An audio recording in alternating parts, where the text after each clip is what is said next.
Welcome to Red and Blue. I'm Weijia Jiang in Washington. Thank you for joining us. We begin with the political fallout from those unidentified objects brought down on the orders of President Biden. Questions mounted this weekend from reporters and from lawmakers on both sides of the aisle. And today, the White House gave out some new information.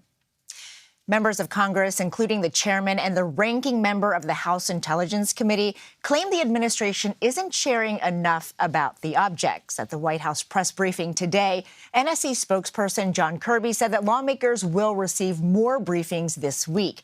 Here's what he had to say when asked why President Biden hasn't addressed the nation on these objects. We have been, I think, as transparent as we can be. I won't speak for the president's personal speaking schedule, but I mean, he has been deeply engaged in every one of these decisions. He's been kept informed, including as of this morning, on what's going on with recovery efforts, and he's very much staying on top of the issue. The latest incident took place when the U.S. military downed another of those aerial objects over Lake Huron Sunday. It is the third one taken down over the U.S. and Canada in the span of 3 days. For more on this, Nancy Cordes and Zak Hudak joins us now.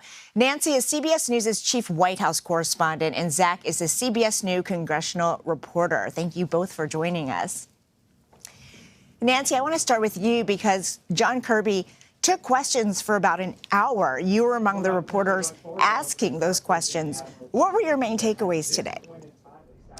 Well, the main takeaways appear to be that they still really don't know exactly what any of these three objects were. We've gotten vague descriptions of them. One was roughly the size of a car. One was more cylindrically shaped. One was octagonally shaped with some strings hanging off of it. But beyond that, because search teams have not been able to recover the debris from these objects yet, there isn't that much more that U.S. officials can say about what exactly they were. Now, Kirby did say that they were able to determine that they probably didn't have the capability to send communication signals the way that the Chinese spy balloon could a week ago. They probably also didn't have the ability to propel or maneuver themselves the way that the spy balloon could. So essentially, they were drifting on the wind. But beyond that, they really couldn't describe for us what these objects were doing there, how long they had been in the skies, whether there was any nefarious intent here, or whether these were simply old weather balloons. There's just a lot we still don't know. One thing the White House wanted us to know that they repeated a few times was that they don't think this is aliens or extraterrestrial activity, Nancy. If they don't know what these things are, why do they say that with such certainty? And you know, I know you guys really tried. I was watching, and it was pretty painful. But why now? Why shoot these things down now? Is it because these are new objects, or is it because they're just now detecting them? Right. So we did ask about that a number of times. And what John Kirby would say is that over the past year and a half or so, the president has convened a working group to look at these objects that apparently they were aware that they were up there or out there, or they've become aware with sensitivity of radar improving. They could see them, but they still didn't know exactly what they were. You know, he described the fact that you can do a flyby with a reconnaissance plane, but that still doesn't mean that you can determine exactly what this thing is. You can get some pictures, but it can still be difficult to determine what exactly it is and what its purpose is. Apparently, using those pictures, they were somehow able to determine that at the very least, these objects were man-made, which is why they stressed that they were not UFOs. And that may sound like a punchline, and it did get some laughter in the White House briefing room, but this is a genuine question that has come up in news articles among members of the public. What in the world are these things? And so they did feel the need, apparently, to put at least that theory to rest.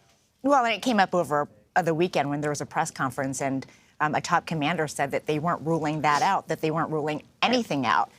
So, Zak, it's not just reporters, of course, who have questions. We heard from lawmakers on all the Sunday shows yesterday who had a lot to say about these UFOs. I want to take a listen and then chat with you on the other side. The Biden administration needs to stop briefing Congress through our television sets and actually come and sit down and brief us. What we're seeing here is a number of announcements by the administration without any real information being given to Congress. By the way, I have real concerns about why the administration is not being more forthcoming with everything that it knows. What's gone on the last, 2 weeks or so, 10 days, has been nothing short of craziness. And the military needs to have a plan to not only determine what's out there, but determine the dangers that go with it. So we heard from John Kirby, who said that they were going to get more briefings this week, but it sounds like they want to know why they weren't kept in the loop this entire time, right? That's right, Weija. And these members aren't just concerned about the fact that they're learning things on television. They're learning what the White House knows on television. But they're concerned with something that Nancy was really pointing out there, that the White House, at least as far as they're telling us, there's a lot they don't know. And that's a big concern for members of Congress, particularly those who are connected to the intelligence community. I was talking recently to a member who sits on Intel who said, the question is, why are we just answering these questions now? I mean, we should have significant information on all of these objects flying around before it comes to the point that we're shooting one down and then shooting several others down. We should have known long ago what was going on and why China was up to this. So there's frustration on the part of communication, but also on the part of just members feeling like the White House and the administration has not done enough to stay ahead of this situation and know what was going on. And they've also criticized President Biden for the way he handled this. Is there mounting pressure for the president to not only address them, but address the nation about what's going on in the sky? There certainly is, Weija. Tomorrow, there will be a briefing with all members of the Senate on the latest in the situation, and that's very much the result of pressure from Capitol Hill on the White House, members saying we need more information. But I think you're hitting on something that is to come, that members are starting to say, our constituents are worried about this. Our constituents need some reassurance that this country is ahead of this, that we're not going to be spied on, let alone attacked, without us knowing. And that might require Biden to speak directly to the American public and explain the situation and reassure Americans that we are on top of this, we are ahead of China in these espionage areas, and we are not getting caught off guard on these things, or at least in the future, we won't be caught off guard as we seem to be these past couple weeks. And Nancy, based on your conversations with sources in the White House, does it seem like the president is preparing some sort of an address to the nation about, his policy surrounding these objects?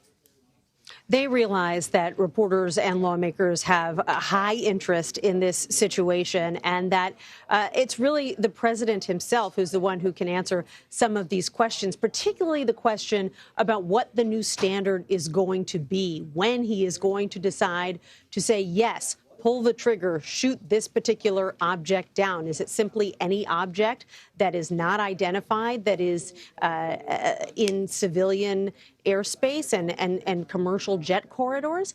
Or is he going to be more selective? And if he is going to be more selective, what are his criteria going to be? Those are the kinds of questions that lawmakers are asking. And I've been told that it is likely that we will hear from the president himself on this issue in the next couple of days, though I haven't heard what form that communication is going to take.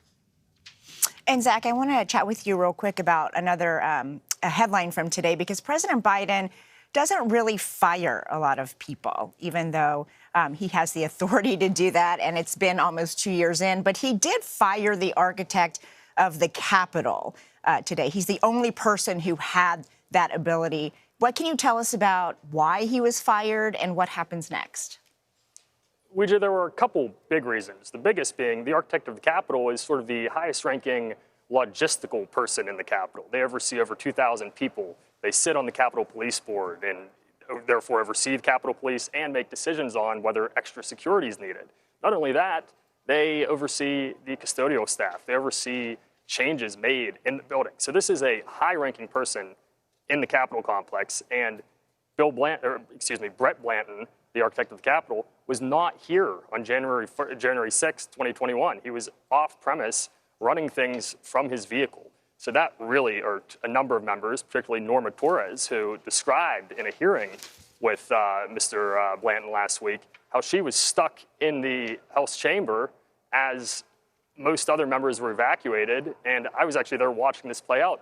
Capitol Police, a lot of them up there didn't know what to do. So she was kind of pinning that on Blanton, saying, you weren't there. You were the guy in charge, and you physically weren't here. Now, there were a couple other small pieces that came out in a Inspector General report, including that Blanton had been letting his family, his wife and daughter, use his official vehicle, and he was driving it long distances for vacations. So there were some ethical issues, but also sort of a dereliction of duty, I think, is how a lot of people saw it, as he should have been here physically when the building that he is charged with overseeing was attacked. And Nancy, I know that, we all have balloons and UFOs on the brain, but there are other things that the White House is focusing on. And one thing we haven't heard much about is what's next for the debt ceiling. The last we heard, the president and McCarthy had a meeting. They said those talks would continue. Is there any news on when they might meet up again? Not that I'm aware of. Both sides have kind of gone back to their respective corners to hash this out. The president has been pushing McCarthy to sort of show his cards and say what it is that he'd like to cut, and vice versa. McCarthy wants to hear from the president on what he's willing to cut. The president laid down that gauntlet at the State of the Union address last week. And now we watch to see who blinks first and who comes forward. The next milestone, I suppose, will be in about 3 or 4 weeks or so, when the president has to release his budget, his proposed budget for the next year. And that might be one of the first hints we get about whether he truly is willing to make any spending cuts, and if so, where those cuts would come from. Budget and balloons. I know you both will be tracking those for us. Thank you, Nancy Cordes and Zak Hudak.